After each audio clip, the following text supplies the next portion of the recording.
それでは時間になりましたので始めさせていただきます。皆様本日はお忙しい中ご参加いただきましてありがとうございます。本日はですね、コロナ禍における労働貧困問題と社会運動講演会第2回といたしまして、インドネシアの社会運動と日本への示唆と題してインドネシアから2名ゲストをお迎えしております。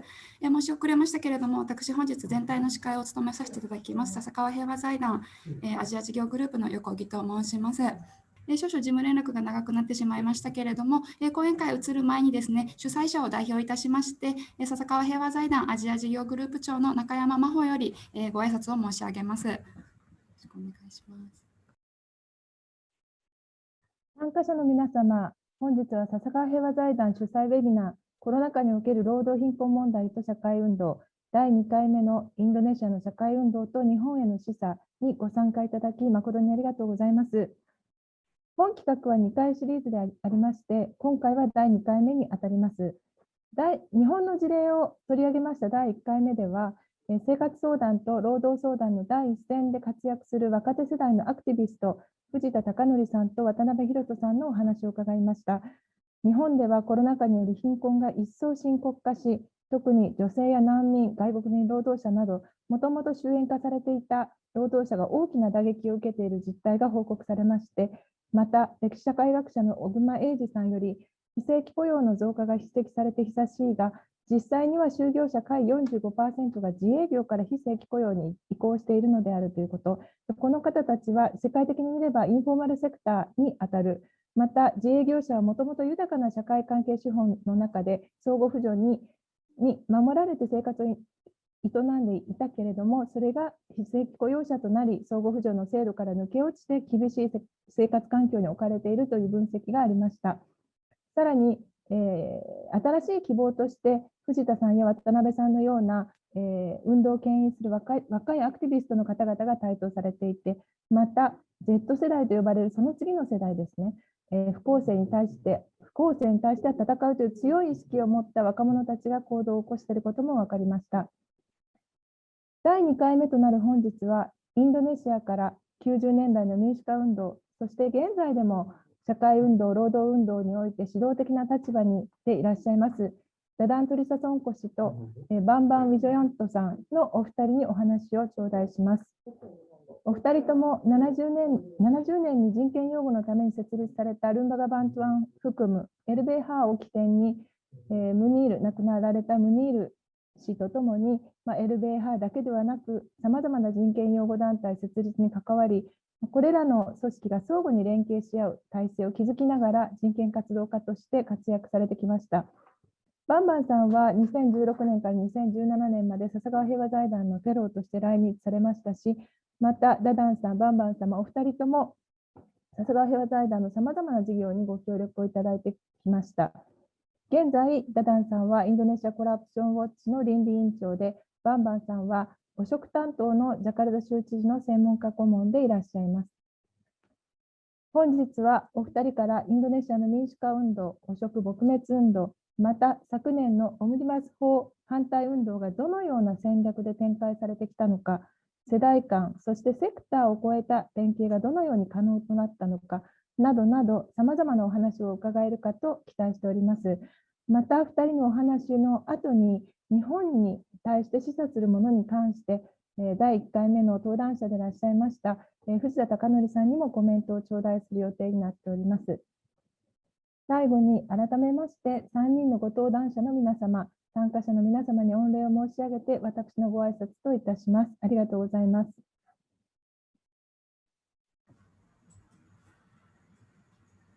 中山グループ長ありがとうございました。それでは早速ここから講演会に入りたいと思います。ここからは平財団アジア事業グループ主任研究員の堀場明子が進行を務めさせていただきます。では堀場さんよろしくお願いします。はい、ありがとうございます。バンバンさんとダダンさん、カメラはオンになってますでしょうか。大丈夫ですね。よろしくお願いします。モデレーターを務めさせていただきます堀場と申します。先ほどの挨拶にもありましたけれども、少しだけ2人の活動について、それの背景についてお話ししたいなと思っています。そもそもインドネシアは東西5000キロ、つまりニューヨークからサンフランシスコぐらいあります。実は非常に大きな国でございます。で、2億6000万人以上の人口がありまして、世界第4位の巨大な国でございます。で、1998年以降、民主化が進んで、G20 のメンバーでもありますし、ASEAN のリーダーとして、今後も経済成長、発展が見込める国として注目されていることは皆さんもご存知かと思います。しかしですね、1965年以降、スハルトが実権を握りまして、68年に大統領になってから、1998年の5月の政権崩壊までの30年間以上にわたってですね、独裁政権が続いてきました。で、独裁政権を終わらせて民主化を求めた運動を展開してきた人々がいたからこそ、今のインドネシアがあると言っても過言ではありません。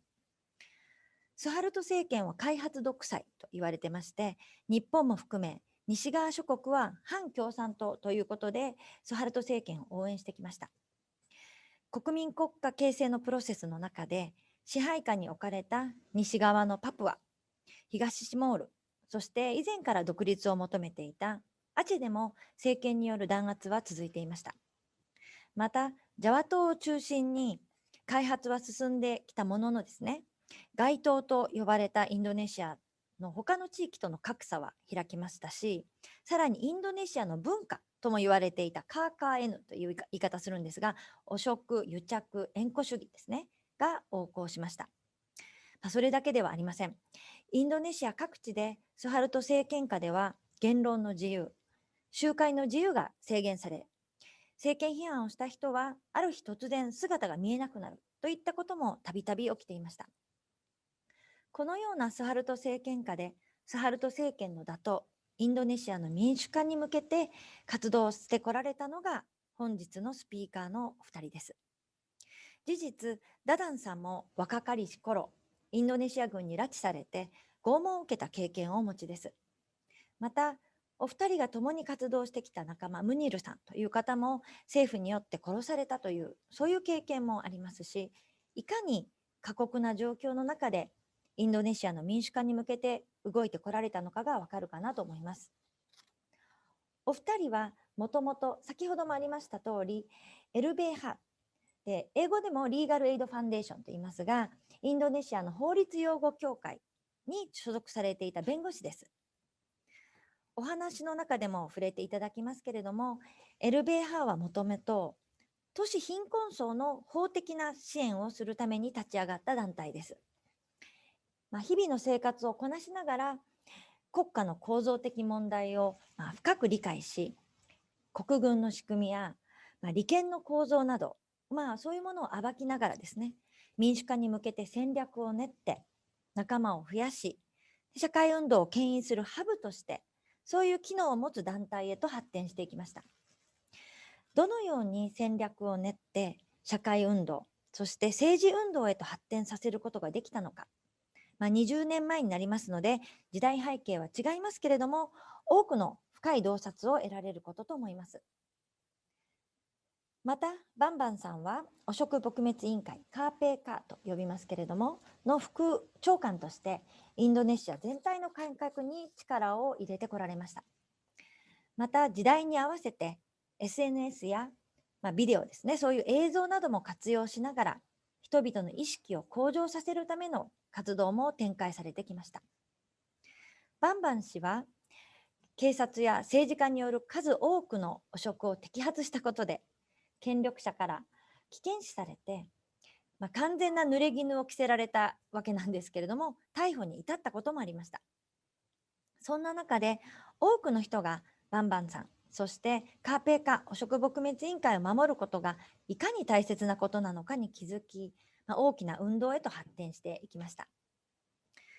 人々の強い要求の末、バンバンさんは今のように釈放されているわけですけれども、一体この動員力はどのように生まれ、社会運動として定着していったのか、そのあたりの方法、戦略についても教えていただきたいなと思っております。それではまずはダダンさんの方から発表していただきたいと思います。ダダンさんの方、よろしくお願いいたします。Selamat siang, para peserta webinar yang berbahagia. moderator, Akiko, dan para pengurus Sasakawa Foundation. Saya mengucapkan terima kasih atas kesempatan yang sangat baik, sangat penting ini untuk bisa berbagi, sharing, pengalaman, pandangan terkait proses demokratisasi di Indonesia. Ini saya sendiri melihat atau merasakan sebagai satu proses sejarah yang sangat penting bagi bangsa Indonesia untuk terus menjaga ke depannya ya, proses demokrasi tetap berjalan terus, upaya untuk menegakkan rule of law juga akan berjalan terus, walaupun prosesnya tidak mudah. Saya akan memulai sharing ini dari masa di mana Indonesia di bawah rezim politik atau kekuasaan Presiden Soeharto. Ini penting saya ungkapkan di awal karena ini awal mula Indonesia berada dalam situasi politik yang sangat represif. Banyak kasus-kasus pelanggaran hak asasi manusia, korbannya mulai dari buruh, petani, aktivis politik, student, dan banyak orang-orang miskin yang tergusur dari tanah-tanahnya. Indigenous people juga terusir dari tanah mereka. Nah, Orde Baru punya konsep pembangunan yang menurut mereka ideal, di mana pertumbuhan ekonomi ada di puncak paling atas menjadi prioritas pertama. Pertumbuhan ekonomi ditopang atau didukung oleh dua pilar penting, yaitu ketertiban politik, kemudian pemerataan pembangunan. Nah, dalam prakteknya yang terjadi adalah ekonomi memang tumbuh tinggi, tetapi dia ditopang oleh satu praktek politik yang sangat otoriter. Tidak boleh ada kritik, tidak boleh ada perbedaan pendapat. Oleh karena itu, pertumbuhan ekonomi yang berjalan juga tidak terkontrol. Karena dalam kenyataannya, pertumbuhan itu hanya dinikmati oleh kroni dari kekuatan politik dominan waktu itu, terutama oleh Soeharto. Ada klan politik di antara mereka sendiri, ada kelompok-kelompok ekonomi politik yang ada di sekitar kekuasaan Soeharto yang kaya raya, punya akses kekuasaan yang besar, ikut mempengaruhi jalannya pemerintahan. Mereka ini korporasi maupun kekuatan politik. Nah, untuk mencapai ketertiban politik Orde Baru, militer diberikan peran yang sangat besar.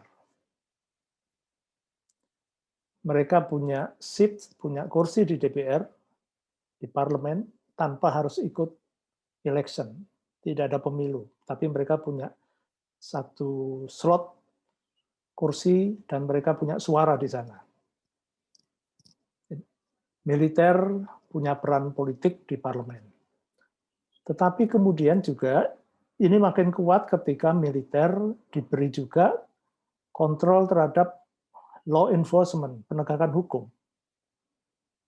Kepolisian yang harusnya terpisah dari militer berada di bawah militer, dikontrol oleh militer, dan ini polisi menjadi alat kekuasaan politik, bagian dari aparat yang merepresi dengan menggunakan instrumen hukum.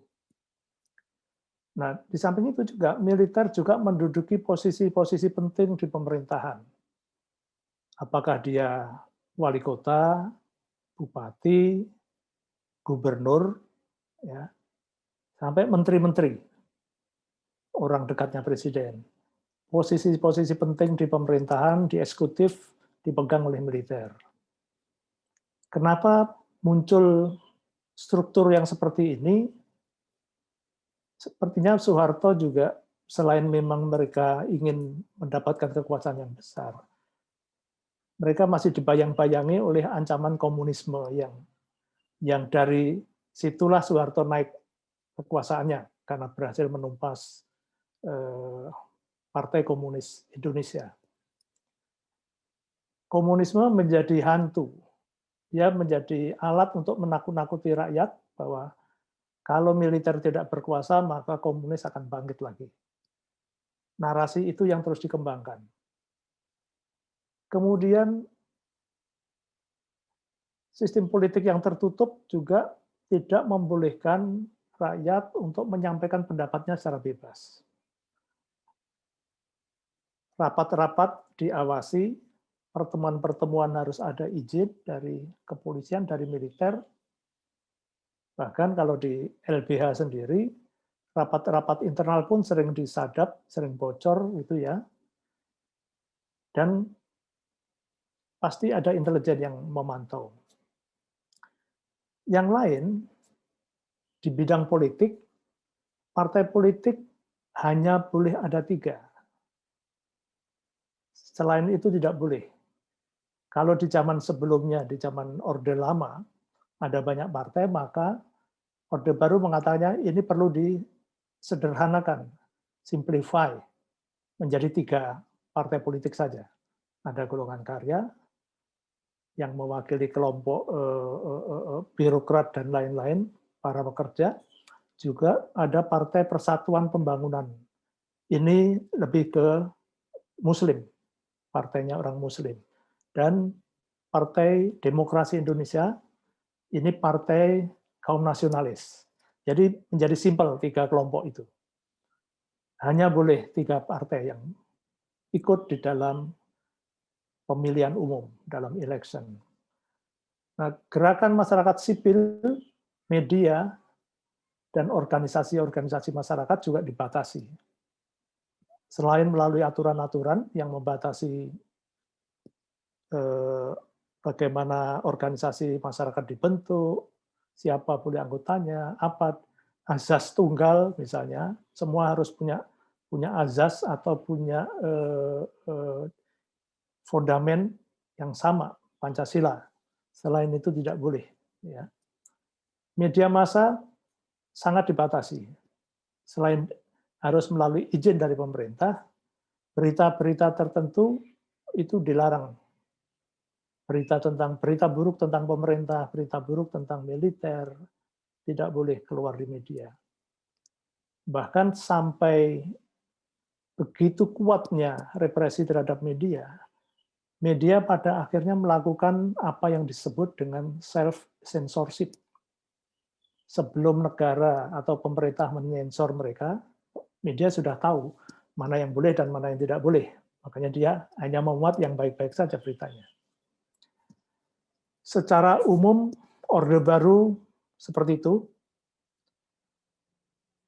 Kelompok-kelompok mahasiswa juga diawasi, di kampus juga diawasi. Tidak boleh ada ceramah-ceramah atau perkuliahan yang menyinggung atau yang mengkritik pemerintah. Jadi tidak ada academic freedom di situ.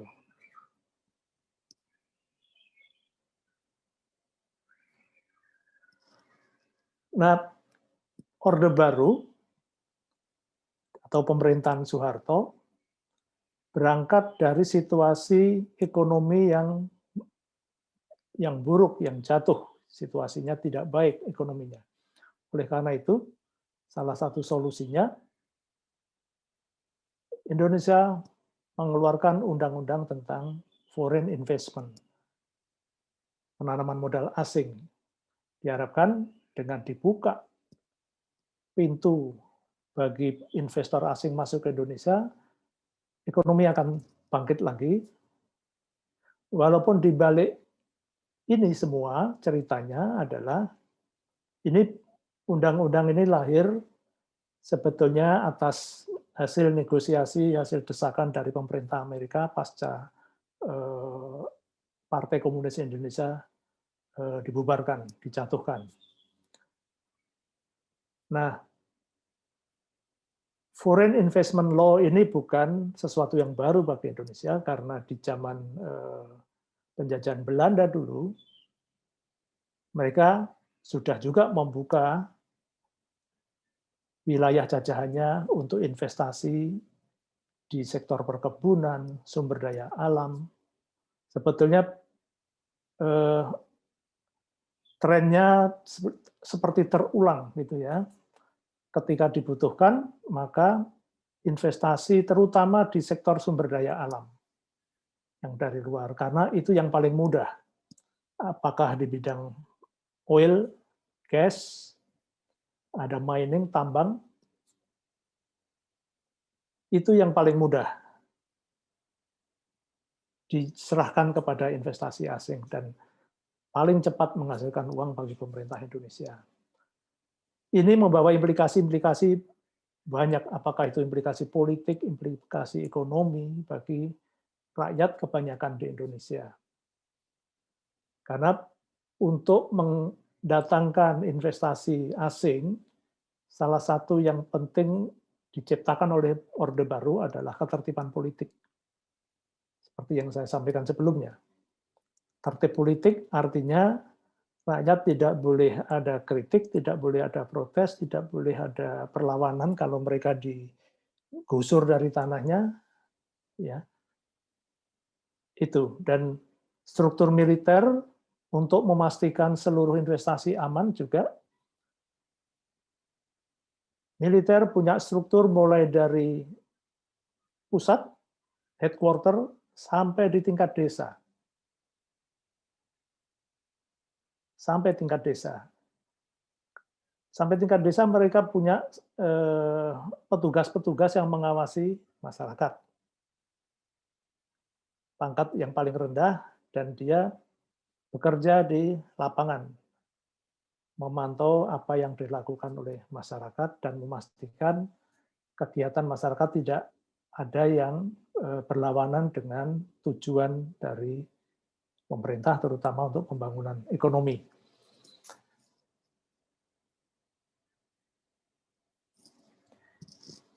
Ini seperti yang saya sampaikan di awal, jadi setelah komunis dihancurkan di tahun 65-66, proses pelemahan terhadap organisasi-organisasi rakyat terus berlanjut.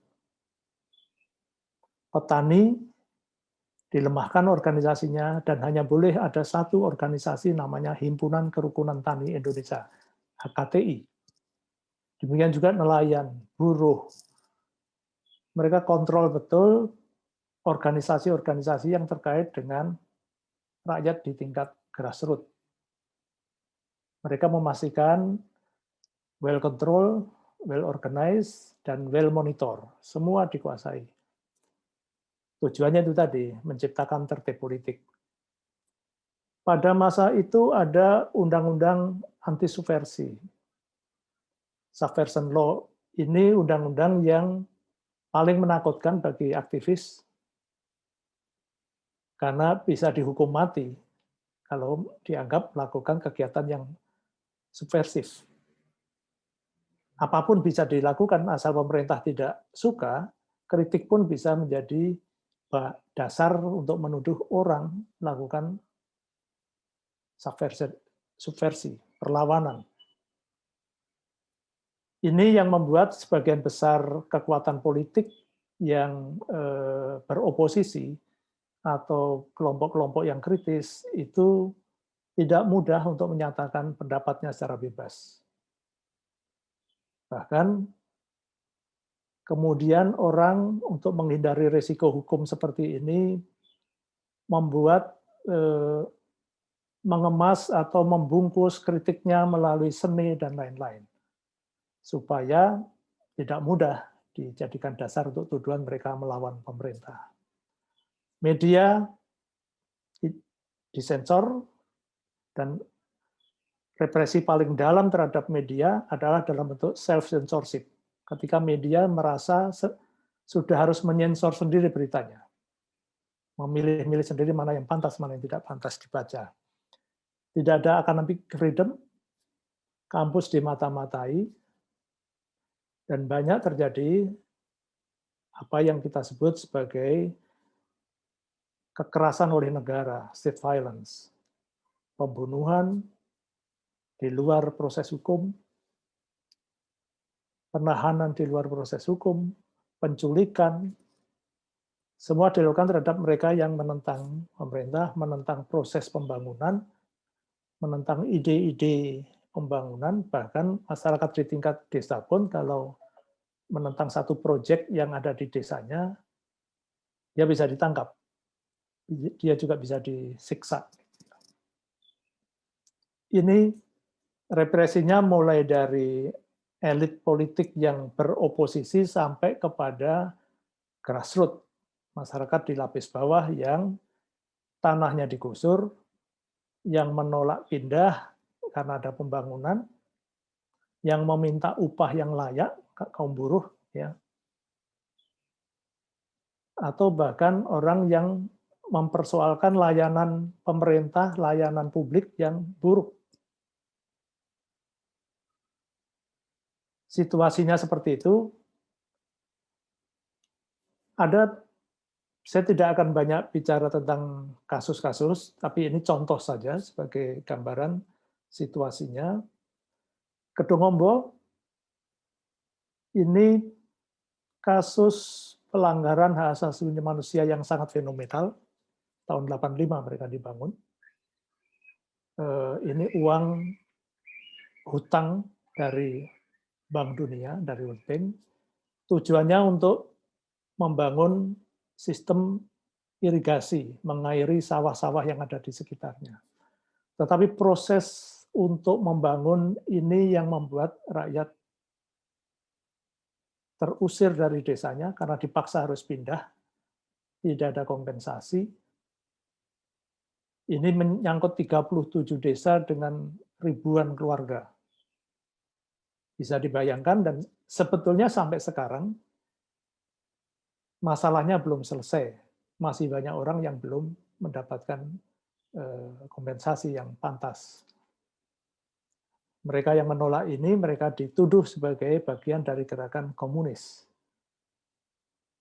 Ini sungguh menakutkan situasinya waktu itu, dan LBH menjadi bagian dari tim lawyer, tim community organizer yang membantu warga di sini untuk memperjuangkan hak-haknya. Nah, pada masa itu juga, di masa pemerintahan Soeharto, praktek illegal logging sangat masif. Karena ini paling mudah untuk mencari uang, menebang hutan. Hutan ditebang, diambil kayunya, atau juga diambil kayunya dan tanahnya kemudian digunakan untuk bisa menjadi area pertambangan, bisa juga menjadi perkebunan. Dan ketika Soeharto runtuh tahun 98, praktis hutan Indonesia tinggal sedikit. Banyak orang bilang ketika Soeharto berhenti, illegal logging juga selesai, karena hutannya juga sudah habis. Jadi sumber daya alam menjadi sumber penghasilan atau sumber pembangunan ekonomi Indonesia yang paling banyak diambil oleh Orde Baru, tanpa mempertimbangkan keberlanjutan atau sustainability dari ekologinya, kemampuan lingkungan untuk menopang kehidupan di atasnya. Praktis sebetulnya wilayah di pulau-pulau besar seperti Kalimantan, Sulawesi, Sumatera, Papua masih relatif lebih banyak, tapi sekarang juga sudah mulai berkurang. Jawa praktis hutannya sudah habis. Ini situasinya, dan sampai sekarang siapa yang menguasai wilayah-wilayah perkebunan, pertambangan di Indonesia itu tidak banyak, hanya sekian, tidak lebih dari 20 perusahaan. Yang paling banyak menguasai lahan di di Indonesia hanya segelintir atau sedikit saja perusahaan. Jadi kita melihat dampaknya sampai sekarang dirasakan oleh masyarakat. Selama Orde Baru juga, kelompok-kelompok agama banyak mengalami represi, terutama kelompok Muslim. Di kasus Tanjung Priok di Jakarta ini, LBH terlibat banyak dalam membantu mengadvokasi mereka, karena mereka dibunuh, ditembak oleh militer waktu itu, karena dianggap ini kelompok radikal, kelompok yang tidak tunduk kepada political order tadi. Sangat represif situasinya. Dan ini bukan hanya kelompok Muslim itu saja yang menjadi korban. Kemudian sejumlah jenderal yang dulunya pendukung Soeharto juga harus masuk penjara karena membela kelompok-kelompok korban ini. Yang lain di wilayah Sumatera juga salah satu contohnya kelompok-kelompok kecil yang dianggap sebagai, kalau sekarang mungkin dituduh sebagai kelompok radikal gitu ya, tetapi itu juga tidak pernah ada bukti bahwa mereka bagian dari kelompok itu, yang menghadapi kekerasan oleh negara, sampai sekarang kasusnya juga belum tuntas. Ini tugas panjang bagi gerakan demokrasi, gerakan rule of law Indonesia, untuk membawa kasus-kasus ini ke pengadilan. Ini X-File, banyak kasus, ada buruh Marsinah yang dibunuh, yang protes karena meminta keadilan, karena dia dipekerjakan secara tidak manusiawi. Yang di bawah ini tokoh masyarakat dan tokoh mahasiswa yang diculik, yang sampai sekarang tidak kembali. Yang Wiji Tukul adalah artis yang juga hilang, dibunuh, sampai sekarang tidak kembali. Nah, selama Orde Baru kita juga melihat, menyaksikan bahwa korupsi sudah mengakar dan sangat sistematis. Ada di semua level pemerintahan, ada di semua cabang kekuasaan, parlemen, eksekutif, judicial, semua ada. Birokrasi mulai dari pusat sampai di tingkat desa juga ada korupsi dengan skala yang berbeda-beda. Nah, pada masa itu, organisasi-organisasi yang saya sebutkan di sini muncul sebetulnya sebagai reaksi terhadap praktek otoritarian Soeharto. LBH atau YLBHI yang bergerak di bidang hukum lahir karena kecenderungannya Soeharto mulai represif, mulai otoriter, maka muncullah kekuatan-kekuatan ini. Walhi bergerak di bidang lingkungan, sumber daya alam, YLKI bergerak di bidang konsumen, membela konsumen, ada Bina Desa, ini satu yayasan yang membantu petani, bukan hanya membantu menanam, memberi pupuk, dan memasarkan hasil, tapi mereka juga mengorganize petani, supaya punya hak politik yang memadai untuk memperjuangkan masa depannya. Ada LP3IS sebagai think tank, ini dulunya para aktivis mahasiswa yang mendirikan satu lembaga, yang mendorong diskursus yang lebih intensif tentang demokrasi dan rule of law. Nah, saya mau di sisa waktu ini, saya mau cerita tentang LBH. LBH lahir sebagai produk otoritarian. Sampai sekarang, LBH ini berkembang di seluruh Indonesia, ada 15 provinsi, fokusnya membela buruh, membela orang miskin di kota, membela petani, membela indigenous people. Mereka juga memperjuangkan orang-orang yang dilanggar hak sipil dan hak politiknya untuk dipulihkan. Nah, yang menarik sebetulnya bagaimana pendekatan LBH melihat masalah itu dan menyelesaikannya atau mengambil bagian untuk penyelesaiannya. Siapapun yang bekerja di LBH selalu ditanamkan prinsip bahwa kemiskinan itu adalah produk dari konstruksi politik dan konstruksi sosial, ya, yang ditentukan oleh kelompok-kelompok dominan semasa Orde Baru, apakah itu militer, kekuatan ekonomi dominan, kekuatan. Jadi karena kemiskinan itu produk dari, bagaimana? Bisa?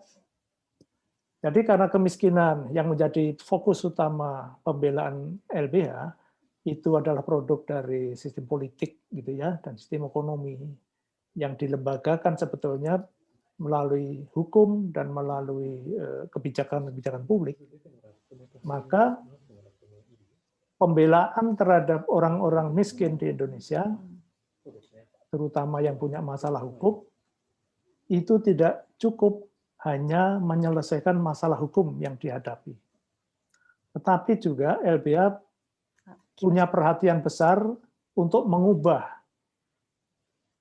hukum, untuk mengubah kebijakan publik, supaya situasi ekonomi politik memungkinkan orang-orang miskin ini bisa keluar dari jebakan kemiskinannya. Mereka punya akses terhadap pembuatan kebijakan publik dan pembuatan undang-undang, artinya demokratisasi ini dibutuhkan. Mereka juga harus diakses terhadap sumber daya ekonomi, dan para korban pembangunan juga diakses terhadap sistem peradilan. Karena sistem peradilan sendiri juga bagian dari sistem yang korup di Indonesia. Intinya, perjuangan LBH adalah perjuangan untuk memperkuat posisi politik, posisi hukum, dan akses rakyat terhadap sumber-sumber daya ekonomi. Ini yang diperjuangkan oleh LBH melalui berbagai cara. Melalui peradilan, badan-badan pengadilan, melalui public campaign, kampanye-kampanye publik untuk membangun kesadaran warga, melalui perjuangan, negosiasi, tekanan ke lembaga-lembaga politik seperti DPR untuk memastikan sebuah produk hukum atau kebijakan publik harus berpihak kepada kepentingan orang miskin. Jadi kami tidak hanya bergerak di pengadilan, dan kami tidak hanya mengurusi soal hukum, tetapi juga kami concern terhadap sumber utama masalah kemiskinan, ketimpangan politik, ya, itu yang diurus. Oleh karena itu, di lapangan, perjuangan kami itu masuk untuk ikut mempengaruhi proses-proses di pemerintahan maupun di parlemen, dari pusat sampai daerah. Kita menghasilkan public campaign, menghasilkan policy alternatif melalui berbagai riset, bertemu dengan para politisi, meyakinkan mereka bahwa usulan kami penting. Ya. Kemudian kami juga masuk ke dalam proses penegakan hukum dengan menggunakan instrumen hukum pidana, hukum perdata, dan hukum administrasi atau hukum pemerintahan.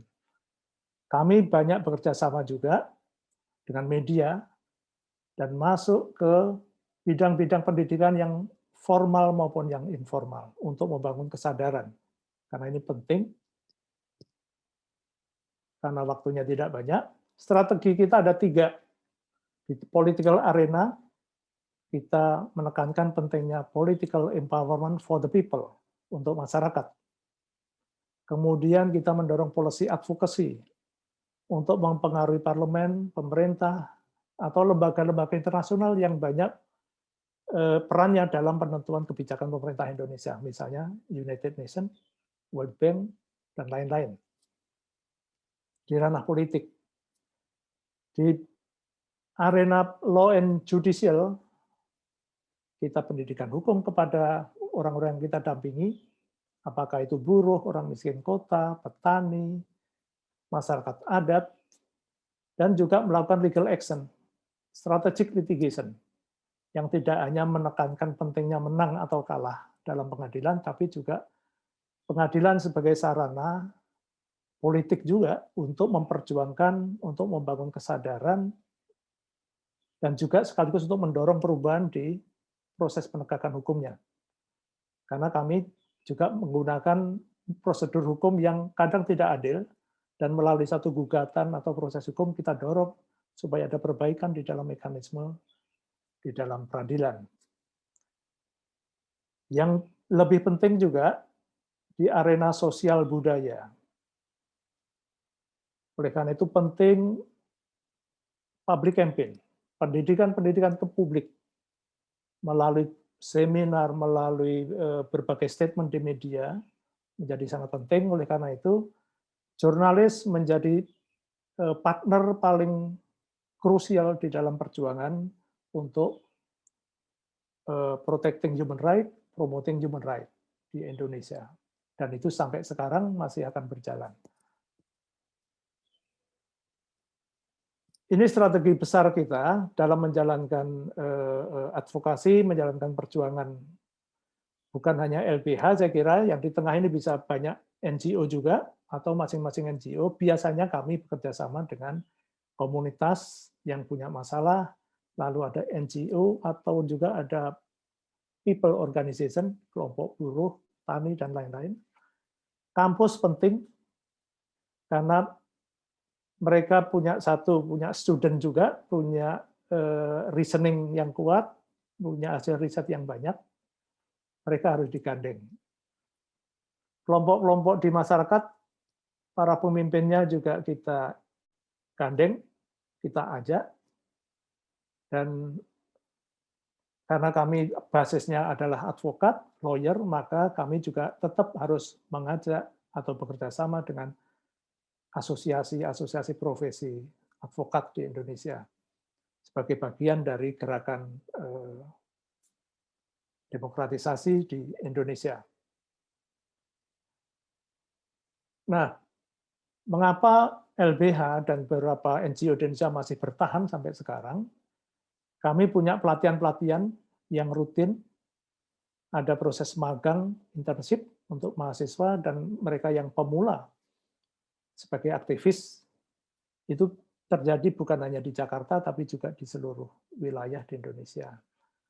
Lalu peran mentor, apakah itu lawyer, atau mereka researcher, atau mereka campaigner, itu penting untuk mendampingi organisasi-organisasi NGO seperti di Indonesia. Karena ini proses semacam kaderisasi, regenerasi, untuk menumbuhkan aktivisme baru, aktivis-aktivis mahasiswa, aktivis NGO di Indonesia, sehingga selalu tetap ada hubungan antara yang seperti saya yang sudah lama dengan para aktivis yang baru. Saya masih mengisi banyak pelatihan-pelatihan di LBH atau di NGO-NGO lain di Indonesia. Alumni LBH jumlahnya ribuan, dan mereka akan selalu siap kalau diminta, mari akan kita punya case besar, akan butuh bantuan dari alumni. Maka itu akan dengan mudah dikonsolidasikan, mereka mudah di-hire untuk bergabung dalam gerakan NGO yang ada sekarang. Dan ini bukan hanya dilakukan LBH, banyak organisasi lain juga tetap menggunakan pendekatan diaspora mereka. Para alumni yang ada di parlemen, para alumni yang di pemerintahan, di pengadilan, itu menjadi semacam kekuatan perubahan yang tersebar. Dan itu harus di-maintain komunikasinya, di-maintain kerjasamanya, supaya kita tetap punya jalan yang bagus untuk melakukan perubahan-perubahan di berbagai sektor pemerintahan. Ini beberapa contoh apa yang pernah kami capai. Tadi di awal saya sudah sampaikan, sejauh ini LBH dengan alumninya begitu banyak. Ada 15 kantor di 15 provinsi, ada 150 lawyer yang aktif, yang sekarang bekerja, ada alumninya lebih dari 1.000, mungkin bisa sampai 2.000 yang tersebar di seluruh Indonesia. Ini bisa dibaca nanti, ya, beberapa perubahan di bidang undang-undang penting yang menjadi pilar otoritarian sudah kita potong kita tumbangkan dan diganti dengan undang-undang baru. Ini reformasi Pak Bambang nanti juga akan banyak cerita. Salah satu isunya adalah korupsi, otonomi. Ya, saya mau ingat ini yang organisasi-organisasi ini yang dibangun oleh LBH untuk merespon situasi setelah Soeharto jatuh dan di saat-saat akhir Soeharto berkuasa. ICW untuk menghadapi korupsi, Kontras untuk menghadapi demilitarisasi, mendorong militer keluar dari politik, KRAN ini lebih kepada merekonstruksi sistem hukum, ada LERE, ada Baku Baik yang merespon problem konflik komunal yang muncul banyak setelah Indonesia mengalami proses demokratisasi. Kita juga punya Voice of Human Rights yang menjadi corong atau menjadi media kita untuk menyampaikan ide-ide tentang human rights dan rule of law. Saya kira itu Akiko. Mohon maaf. Terima kasih. それでは次、ちょっと時間もありますので、すぐにバンバンさんの方に移りたいと思いますけれども、それでは、バンバンさんの方にお願いしたいと思います。お元気ですか? Semuanya sehat-sehat. Kanko Tomatsu. すいません、通訳の方、またちょっと整理していただいていいですか? Saya mulai ya. Ya. Teman-teman, terima kasih. Sudah bisa didengar? Ya, ya.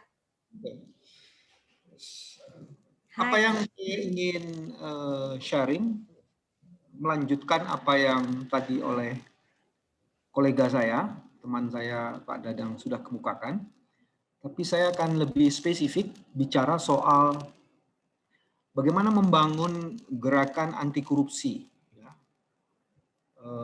Dan membuat bukan hanya gerakan institusi anti korupsi, tapi juga membuat bagaimana kita bisa membangun lembaga negara yang khusus memberikan fokus pada pemberantasan korupsi.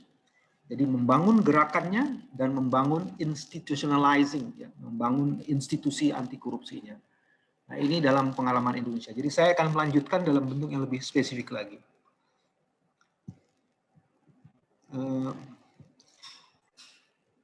Tadi sudah dikemukakan 1998 itu menjadi salah satu periode terpenting di dalam sejarah Indonesia. Nah, dalam 30 tahun kekuasaan Indonesia di bawah rezim yang namanya Orde Baru, itu salah satu pusat kerusakannya adalah karena korupsinya yang luar biasa. Korupsi ini ada di seluruh sektor kehidupan masyarakat.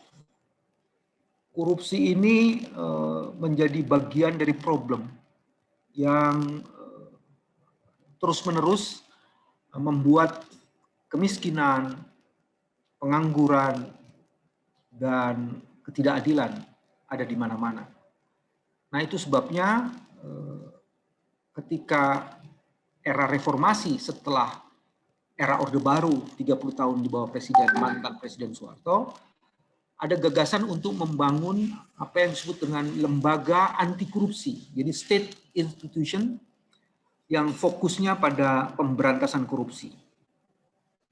Dan yang cukup menarik adalah lembaga pemberantasan korupsi ini memperoleh support dari publik dan dipercaya oleh publik. Pada periode 2015, 2014 sampai 2016, itu bahkan KPK itu mendapatkan kepercayaan publik paling tinggi di Indonesia. Sampai presiden, lembaga kepresidenan, Mahkamah Agung, Mahkamah Konstitusi itu di bawah KPK. Kepercayaan publiknya. Sekarang agak berbeda, nanti saya akan ceritakan perkembangannya. Saya akan cerita sharing data dan masif dan sistemik. Kalau masif itu luas, sistemik itu ada di dalam struktur dia bekerjanya. Dan yang lebih menarik lagi adalah family atau keluarga dari Soeharto, Presiden Soeharto, anaknya, cucunya, menantunya, dan kroninya Soeharto itu terlibat secara intensif di dalam korupsi dan kolusi. Jadi korupsi ini seperti air dalam kehidupan. Dia bekerja dan ada di dalam setiap kehidupan masyarakat. Dia tidak hanya di dalam kehidupan masyarakat, hampir seluruh state institution itu juga ada korupsinya. Makanya korupsi juga terjadi di parlemen, terjadi di birokrasi, terjadi di lembaga penegakan hukum. Dan itu yang tadi saya sebutkan menyebabkan kemiskinan, pengangguran, dan ketidakadilan. Jadi korupsi ada di mana-mana. Ini kayak seperti iklan Coca-Cola ya. Coca-Cola ada di mana-mana, nah ini korupsi ada di mana-mana. Kalau di Indonesia sekarang bukan hanya Coca-Cola, ada teh sosro itu juga ada di mana-mana. Kayak begitu, korupsi di mana-mana ada korupsi. Dan ini menyebabkan kemiskinan. Nah, ini setelah korupsi itu disepakati menjadi masalah, maka kemudian kita menyepakati bahwa ketika era reformasi, salah satu masalah yang harus di-tackle, yang harus dikendalikan, itu adalah pemberantasan korupsi. Nah, itu sebabnya upaya-upaya yang dilakukan ini juga cukup banyak. Saya akan menceritakan nanti detail bagaimana pemberantasan korupsi itu dilakukan. Tapi saya akan menceritakan ini contoh sukses story bagaimana korupsi dicoba untuk ditaklukkan. Misalnya saja, pada periode saya menjadi wakil ketua KPK, itu ada besan dari presiden. Jadi besan dari presiden itu orang terdekat dari presiden. Itu kita bawa ke pengadilan. Ada ketua partai yang kita bawa ke pengadilan. Dan ada cukup banyak menteri dari the ruling party, partai berkuasa, itu juga kita periksa dan kita bawa ke pengadilan. Bahkan ini yang paling banyak itu kalau dilihat di bawah ini, yang paling banyak ditangkap itu adalah justru politisi. Itu ada gambar di situ ya. 425 orang member of parliament, ya, anggota DPR, DPRD, ini yang paling banyak ditangkap. Jadi ini cukup banyak orang-orang yang ditangkap. Bahkan kemudian pada periode itu kita bisa menangkap yaitu Ketua Mahkamah Konstitusi. Ya, itu tidak pernah ada di dunia. Ketua Mahkamah Konstitusinya ditangkap oleh KPK melalui operasi tangkap tangan. Beberapa jenderal polisi itu juga ditangkap oleh KPK. Ya, gubernur, wali kota, bupati itu juga sebagian besarnya ditangkap oleh KPK. Jadi ini adalah sukses story dari KPK. Jadi kami sungguh-sungguh ingin menaklukkan korupsi. Dan itu sebabnya lembaga anti korupsi menjadi sesuatu yang sangat penting. Jadi ada masa yang paling kelam dalam sejarah Indonesia, 30 tahun di bawah pemerintahan Soeharto, surat korupsi begitu masif dan sistematik. Tapi kemudian ada juga periode tahun 2000-an, mulai dari 2000 awal 2008, 2009 sampai kemudian sampai 2015-16 itu kita betul-betul bisa menangkap para koruptor yang terdiri dari pejabat-pejabat tinggi dari negara. Ini cerita suksesnya. Bahkan sebagiannya tidak pernah ada di dunia. Misalnya seperti Menteri Agama. Itu kita tangkap karena dia korupsi Al-Quran, itu korupsi kitab sucinya umat Islam, itu sampai kita tangkap. Jadi luar ketua partai ada beberapa yang kita tangkap. Jadi ini yang menurut saya sukses story pemberantasan korupsi. Nah sekarang pertanyaannya bagaimana kita bisa membangun sukses story. Apa yang dilakukan?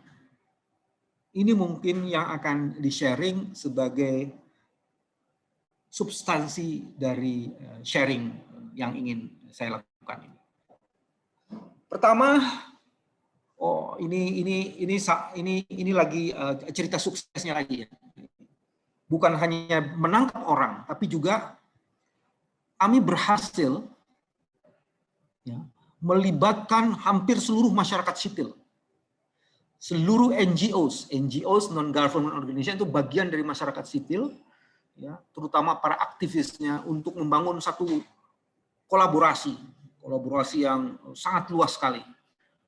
Bahkan bukan hanya masyarakat sipil yang umum dan NGOs yang fokus pada anti korupsi, kami juga terlibat secara mendalam dengan hampir sebagian besar expert yang concern terhadap isu korupsi. Bahkan juga kami membuat yang namanya pusat studi anti korupsi di berbagai universitas.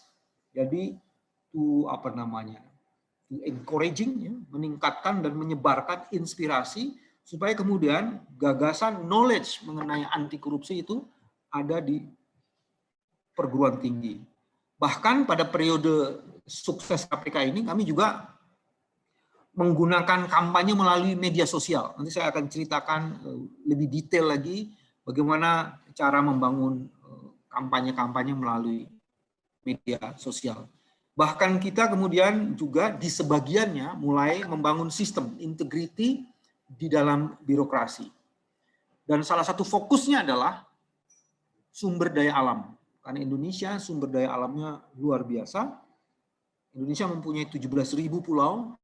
Di pulau-pulau besarnya sumber daya alamnya tadi sudah diberitahu oleh teman saya, di Papua itu kita punya luar biasa, dan tidak hanya di Papua.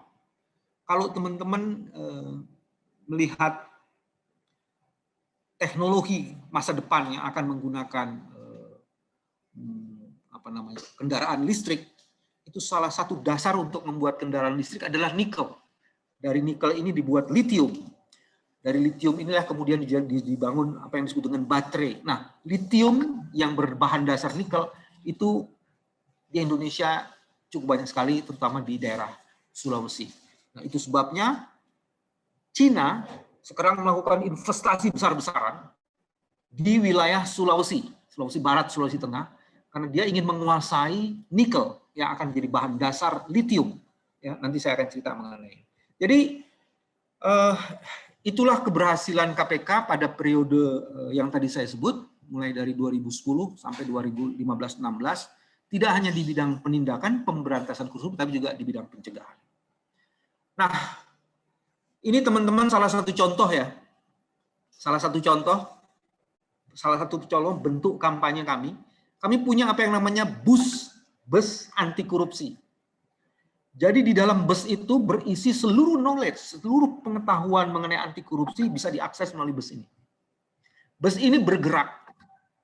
Tahun 2018 saja dia pergi ke berbagai distrik di Sentral Jawa dan Bali.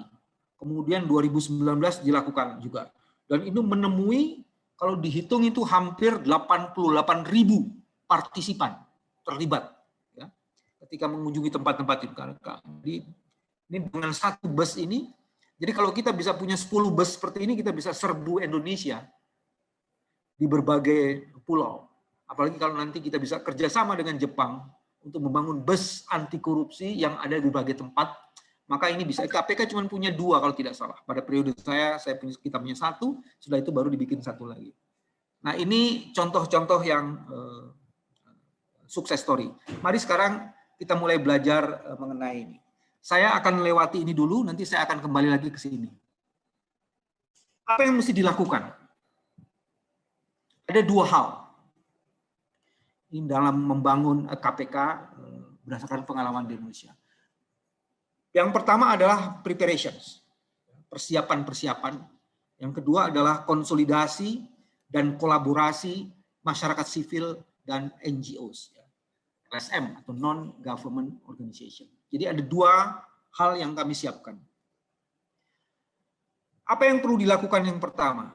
pada periode Soeharto, di ujung periode Soeharto sebelum 1998, itu kami melakukan yang namanya analisis sosial.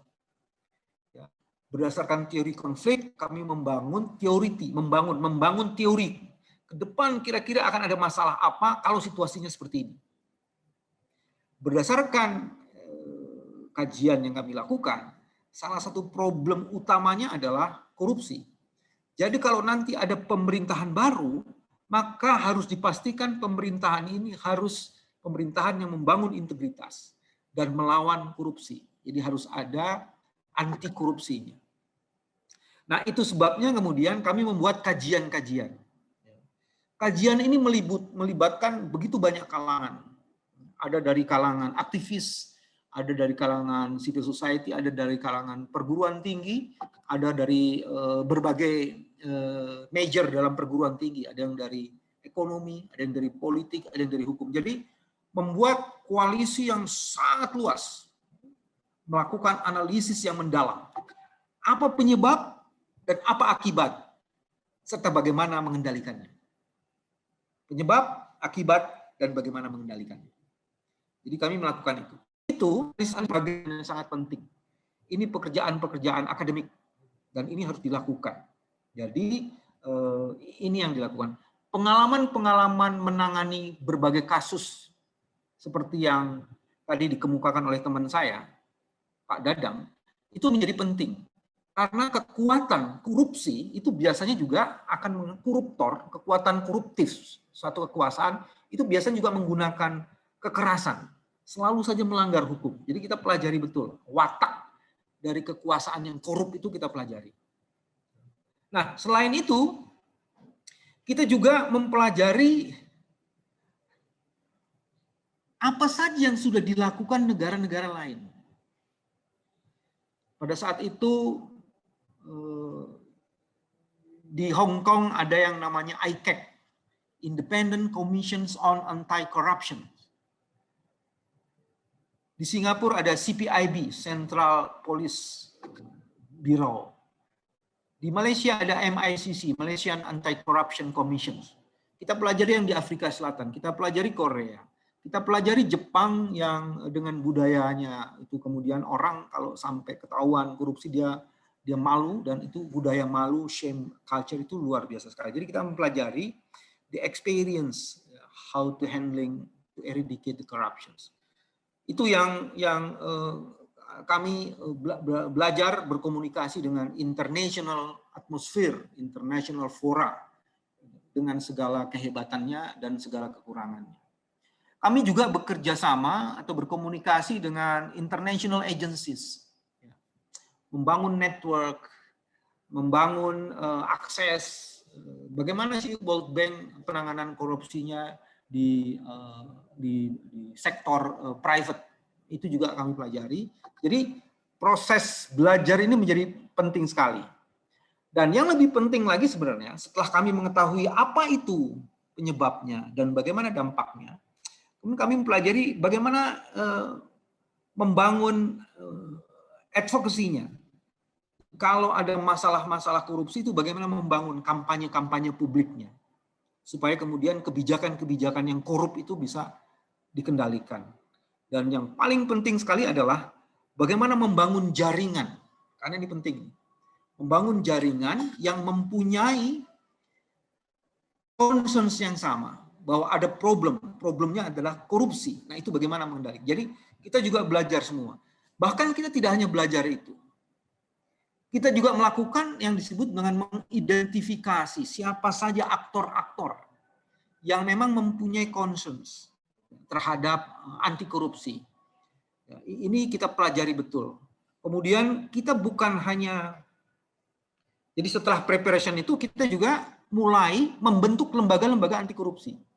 Ini belum state institution-nya ya, baru NGOs-nya. Kita bentuk itu NGOs. Jadi kita bikin tidak hanya di nasional. ICW itu lembaga anti korupsi pertama.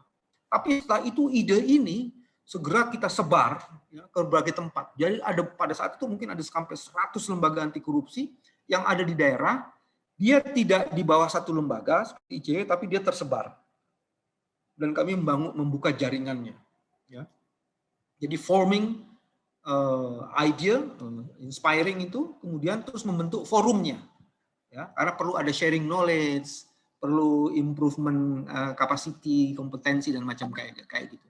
Nah, pada saat itulah kemudian karena pada periode persiapan sebelumnya kami mengundang universitas, maka kemudian pada periode consolidating ini, consolidating dan collaboration, maka kemudian kita melibatkan, tidak hanya mengundang, melibatkan universitas dan expert.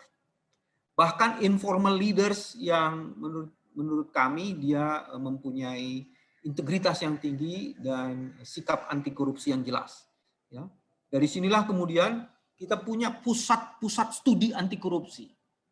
Jadi dengan begitu kemudian mulai ada civil society, orang yang concern terhadap anti korupsi, orang yang ingin membangun Indonesia bebas dari korupsi, ada NGOs-nya, NGOs-nya ini kemudian kita bentuk juga NGO-NGO yang anti korupsi yang lainnya, dan ada juga kemudian universitasnya. Inilah yang kita sebut dengan kolaborasi, ya, how to consolidating the collaboration forum ini. Ini kita lakukan semua. Nah, ini pekerjaan-pekerjaan pengorganisasian dan penyadaran. Jadi organizing and conscientization sebenarnya di poin ini. Nah, itu yang terjadi. Nah, kami juga dalam consolidating itu melibatkan media. Karena di media itu ada beberapa media yang khusus mengembangkan apa yang disebut dengan investigating journalism. Jadi kami kerjasama dengan lembaga-lembaga seperti ini. Jadi kalau ada case-case, dia akan kita ajak terlibat. Kalau ada diskusi-diskusi, kita akan terlibat. Jadi sebenarnya itu informal media briefing ya. Kita ajak mereka supaya mereka punya concerns, punya fokus, dan punya keprihatinan yang sama terhadap isu korupsi. Nah, building NGO anti corruption tadi sudah disebutkan. Nah, ini yang paling penting di bagian bawah ini. Kita coba juga sebenarnya melakukan piloting. Mungkin nggak kalau kita tangani satu case tertentu dengan bersama-sama. Jadi kita exercising gitu ya. Seluruh knowledge kita, seluruh jaringan kita exercising supaya kemudian kita bisa mengetahui oh ini kekuatan kita di sini, kelemahan kita di sini. Nah, teman-teman, inilah pekerjaan yang menurut saya yang pekerjaan paling besarnya. Jadi tidak melihat suksesnya, tapi bagaimana proses untuk membangun civil society, membuat NGOs yang so very conscious mengenai anti korupsi. Dan yang lebih penting lagi, nanti saya akan jelaskan, bagaimana membuat mainstreaming anti korupsi. Jadi kemudian kami, nanti detailnya saya jelaskan kira-kira begini. Kalau bicara soal kehutanan, ada nanti isu anti korupsinya, korupsi di kehutanan. Kalau bicara soal pertanian, nanti akan ada connecting. Korupsi di pertanian seperti apa. Jadi untuk mengatasi soal perizinannya, untuk mengatasi masalah-masalah abuse of power di dalam sektor-sektor itu, kami dekatkan dia, kami integrasikan dia dengan isu korupsi. Jadi isu korupsi itu menjadi mainstreaming, ya. Masuk di berbagai isu-isu lain.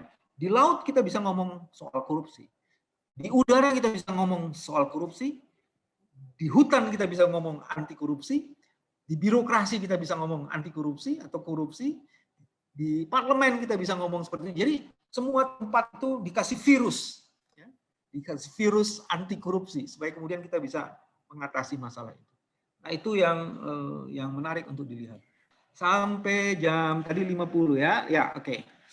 3 menit lagi. Sebenarnya kalau di sini 4 menit lagi, tapi tidak apa-apa. Nah, ini yang juga penting.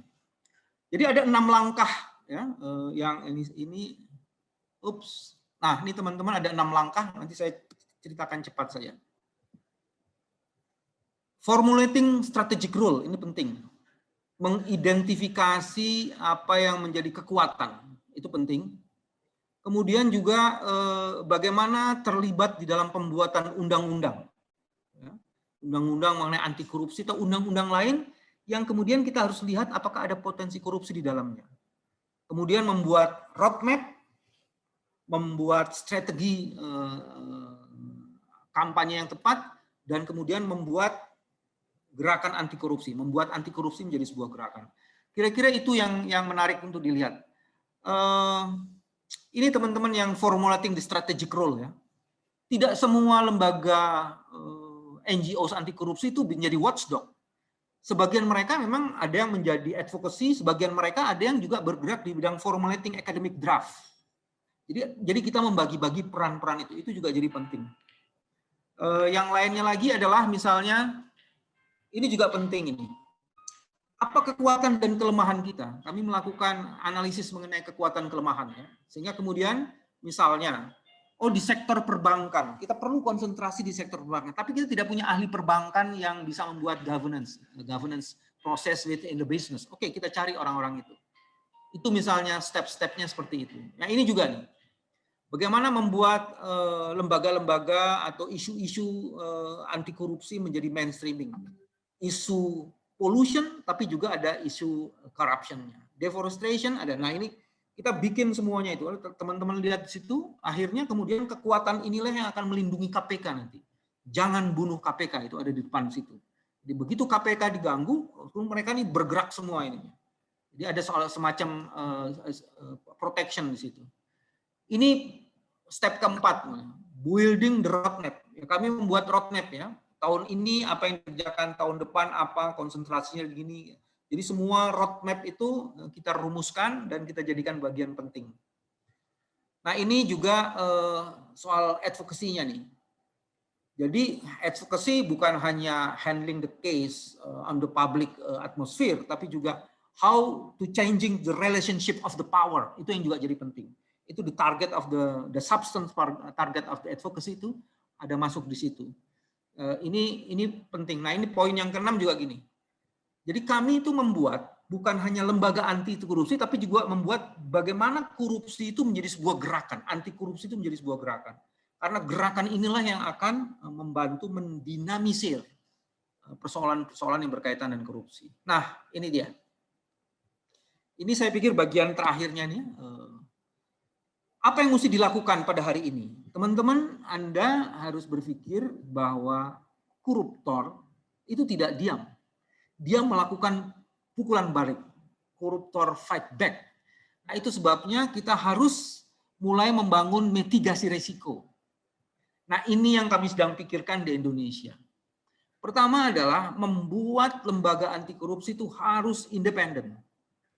Karena di negara-negara yang belum demokrasi benar, itu biasanya lembaga-lembaga ini masih dikendalikan, masih belum independen. Nah, KPK hari ini ada kelihatannya ada tendensi tidak lagi menjadi independen. Dulu kami itu lembaga independen, sekarang orang di dalam KPK itu harus menjadi pegawai negeri.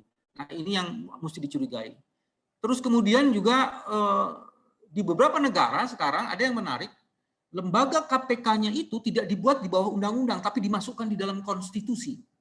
Kalau dia dimasukkan konstitusi, maka kekuatannya, ya, legal eksistensinya itu akan semakin kuat. Nah, ini juga ada dalam diskusi-diskusi.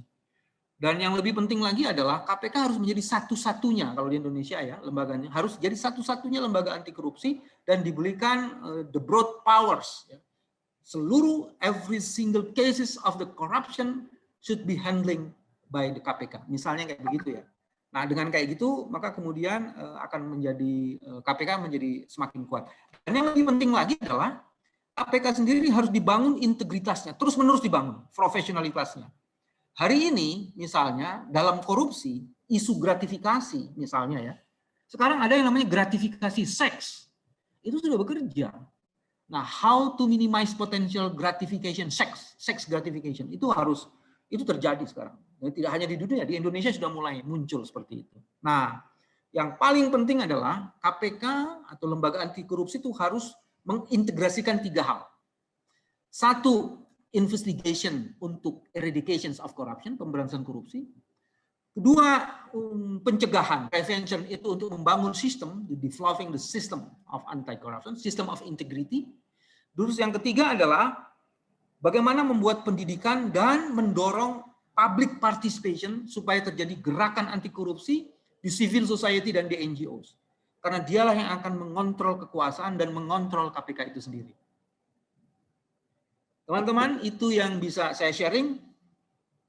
Arigatou gozaimasu. Terima kasih. Arigatou gozaimashita, Dadan さんとバンバンさん。ちょっと時間も押しておりますので、質問等々もちろん皆さん書いていただけたらと思うんですけど、まずは藤田さんの方に、コメントをお願いしたいと思います。藤田さん、よろしくお願いいたします。はい、皆さん、ありがとうございました。私から簡単にコメントをさせていただきたいなというふうに思っております。改めまして、社会活動を日本でしております藤田と申します。今日はお二方の高い人権意識と崇高な社会、同じ仲間として、敬意を表したいなというふうに思っております。引き続き日本とインドネシア、連帯して、理想とするべき社会正義を実現するために、取り組んでいけたらいいかなというふうに思っております。やはり命がけで戦っているっていう、闘争するっていうことがすごく大事なんだっていうことをこの間、改めてお二方の発言で、改めて思わされました。私たち日本社会は実は第二次世界大戦以降、アメリカと共に憲法を作って一応民主化を形式的にはされましたけれども、今も実は日本では貧困問題が相変わらずありますし、日本でも当然汚職の問題もありますし、政治の腐敗っていう問題もありますし、なかなか民主化されて以降も継続的に戦って、議論していかないといけない問題があるんだってことを、お二方の話の中から日本を照らし合わせて、考えさせられました。実は日本でも今首相ですかね、総理大臣の、関係者が汚職とか、あるいは、その周辺で取り巻きの人たちが、お金を金品をやり取りしていたりだとか、利権を回しているっていうことが実際に行われています。足元では、今新型コロナが広がっていて、生活に困っているっていう人がたくさんいて、そのきちんとしたお金の配分がされてないっていう状況があるんだっていうことをですね、状況は変わりますが、日本、インドネシア共通の問題を抱えているんだっていうふうに私たちは認識しております。引き続き、改めて民主主義の重要性っていうことをテーマに一緒に取り組みを進めていかないといけないんではないかなというふうに思っております。で、ダダンさん、あとはバンバンさんお二方から、やはり当事者、抑圧されている人たちが政治的な力を持つことが大事なんだっていうことを、教えていただきましたし、私たちも生活に困っている人が政府に対して声を上げていいんですよとか、あるいは今も困っている人たちは、自分たちで権利を要求していいんですよ、政府に対して声を上げていいんですよっていうことを、私たちも教育とか啓蒙活動、あとは SNS を使ったり、メディア、ソーシャルメディアを使ったり、マスメディアを使ったりしながら、ずっとこの間取り組んできました。なので、同じ方法で意外と社会活動家、あるいは、ソーシャルアクティビストって言われている人たちが取り組んでいるんだっていうことも大変勇気づけられましたし、引き続き新型コロナでなかなか往来がお互いの行き来が難しいですけれども、できれば現地にまた足を運んで皆さんと一緒に交流をさせていただきたいなというふうに思っております。で、あとはNGO、NPO の連携っていうのが幅広く行われているんだっていうことがすごく勉強になりました。私も実は貧困問題を日本でなくしていきたいっていうこととか、労働問題をきちんとなくしていきたいっていうふうに取り組んできましたけれども、最近は若い世代の人たちと一緒に環境問題にも取り組んでいます。先ほど資本主義は、森林を伐採して、人々を、そこから追い出していくっていうことも行って、そこが利権、あるいは汚職の、根源になっているんだっていうふうな話がありましたけれども、やはり私たちも日々、地球温暖化であるとか、そういった問題に対しても社会活動家が、やっぱり取り組んでいかないといけないんだろうというふうに思っています。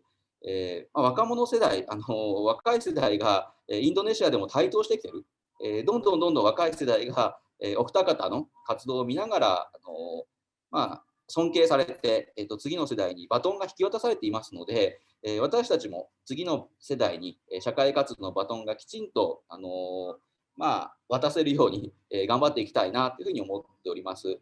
本当にいろんな示唆を皆さんからいただきましたので、私の方もなるべく、日本でこの活動に、生かしていきたいなというふうに思います。今後とも一緒に頑張っていきましょう。とにかく、お体を大切に、末永く、ご尽力いただけたらと思っております。改めて尊敬しております。はい、どうもありがとうございました。ありがとうございました。フロアの方からいくつか質問が出ていますので、ちょっと短い時間ではありますが、5分だけ、延長させていただいて、コメントをいただけたらと思います。まず1つ目なんですけれども、汚職撲滅の時など、メディアの果たす役割は大きかったと思います。インドネシアですね。で、今、先ほど牛田さんのお話にもありました、日本は今、総務省が民間のメディアも含めて、コントロールする体制になっていて、メディアが社会の朴託、警告を発する存在として、機能しにくい状況になっていると。インドネシアのメディアは独立性の高い環境が保障されているのでしょうかという質問です。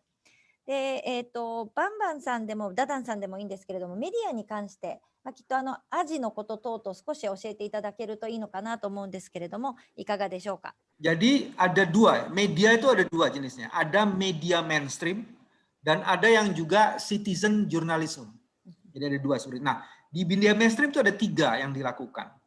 Nah, ada beberapa media mainstream itu yang memberikan fokus perhatian pada jurnalisme investigasi.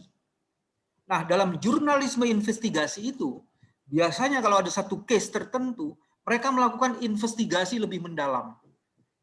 Nah, investigasi yang lebih mendalam ini bisa dipakai sebenarnya oleh lembaga seperti KPK, penegak hukum, untuk menindaklanjuti dan kemudian secara resmi memanggil pihak-pihak tertentu. Tapi kemudian dari informasi yang didapatkan oleh penegak hukum seperti KPK, mereka kemudian bisa menelusuri lagi. Jadi ada semacam komplement satu dan lainnya. Nah, yang lainnya lagi adalah itu media bisa dipakai untuk tempat membuat yang disebut social sanction, sanksi sosial. Kalau you melakukan korupsi, maka yang malu itu bukan hanya kamu, tapi seluruh keluargamu dan seluruh keluarga besar kamu. Karena jejak digital media itu tak akan bisa dihapus. Jadi ini bisa dipakai sebagai sanksi sosial. Sementara yang menarik lainnya adalah sekarang itu berkembang citizen journalism. Nah, kita berkembang ada meme, ada macam-macam ya yang bekerja itu. Nah, ini yang kemudian menjadi membangun public awareness di masyarakat. Oh, ini ada kasus korupsi. Korupsi itu bisa dilihat dari berbagai perspektif oleh masyarakat dan kemudian ini bisa menjadi bagian penting untuk penyadaran kepada publik. Jadi dengan begitu, gerakan anti korupsi akan bisa lebih masif lagi dan kita kemudian bisa melawan korupsi dengan berbagai cara. Tidak hanya dibawa ke pengadilan, tidak hanya melalui media dibikin shaming, tapi juga dengan berbagai cara. Jadi orang melawan, tapi dengan cara-cara yang dibuat sesuai dengan media yang ada. Kalau di Jepang itu ada komik, nah kita juga di sini ada komik-komik anti korupsi. Kita punya museum anti korupsi yang isinya seluruh orang yang pernah korupsi itu ada database-nya yang semua kita disebarkan ke publik. Jadi dia akan malu seumur hidup dan sepanjang jalan. Terima kasih. ありがとうございます。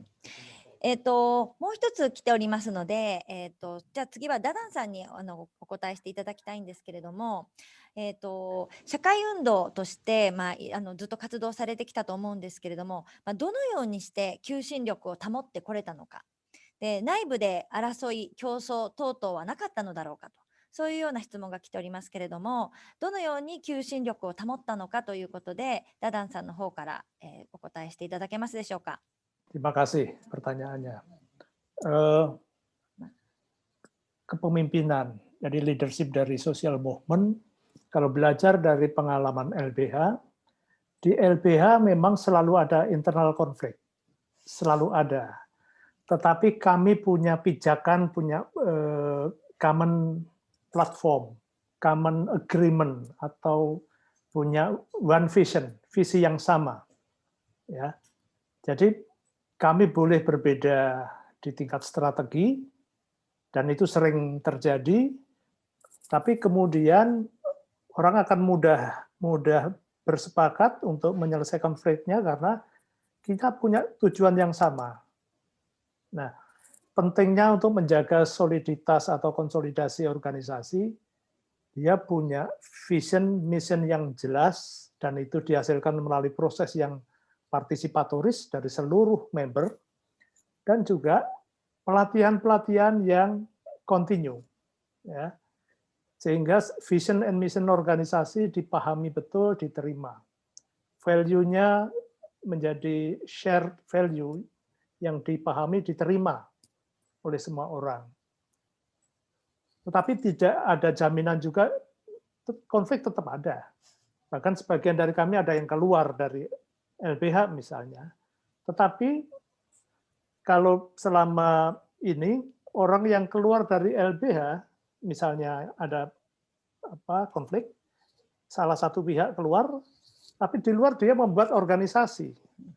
Dan itu menjadi bagian dari gerakan juga, makin besar gitu ya. Yang saya sebut tadi, diaspora, dia bisa di mana-mana, dia bisa bikin NGO, dia bisa bekerja di pemerintah, tapi kemudian kita ketemu karena masih ada common value. Itu penting untuk mengatasi konflik, dan kepemimpinan yang sejati itu kepemimpinan karena ideologi yang sama. Itu. ありがとうございます。もうまさにこれはとても重要なポイントだったんじゃなかろうかと思います。で、先ほどの富津さんのお話にもありましたけれども、やはり、政治に関する、意識も高め、そして、教育もし、そして SNS 等々を使って、人々に発信していく、もうこれも重要なことだと思うんですけれども、やっぱ活動する一番最初のコアになっている人たちっていうのが、どのようにビジョンとミッションっていうのをしっかり持って、それを共有し、そしてトレーニングを通じて、そして価値を常に次のジェネレーションも含めてですね、次の世代も含めて価値をこう共有していくって、これがやはり鍵となるなと思いましたし、バンバンさんのお話にもありましたように、しっかりと準備をする。で準備というのもやはりこの分析をし、そしてリサーチをし、でまた一つ面白いなと思ったら、やっぱ国際社会との連携っていうのをやはり視野に入れて活動されていたこと、そしてですね、先ほどのメディアの話、質問もありましたけれども、メディア、そして NGO でいろんな政治家へのロビー活動も含めてですね、連携していたという、ここもやはり日本も学べるところが多いんじゃないかなと思います。今日の映像ですねはまた後ほど YouTube の方で、笹川平和財団の、ホームページの方にアップさせていただきますし、またちょっとインドネシアの方からいろいろコメント等ありましたら、それもいただいた上でまた発信していけたらなと思っております。でですね、日本がやはりこの貧困問題で労働問題やっぱり抱えているっていうのを逆に世界は知らないということもたくさんあると思います。日本はまだまだとても豊かな国だというふうに思われていますし、でも実はこの間のシリーズでやった1回目のですね話にもありましたように、貧困問題、労働問題抱えていると。やっぱりこう世界にも発信していって、さまざまな世界の教訓をですね学びながら、そして一緒に解決していく仲間としてやっていけたらなと思いますし、インドネシアはそういった意味でたくさん豊富な経験を持っていますので、引き続きインドネシアの経験から学び、そして一緒に問題を乗り越えていけるように、課題を乗り越えていけるようにやっていけたらなと思っております。今日はちょっと通訳のこと、Wi-Fi の上司さまざまありましたけれども、そして5分ちょっと超過してしまいますけれども、これで終わりにしたいと思っております。ありがとうございます。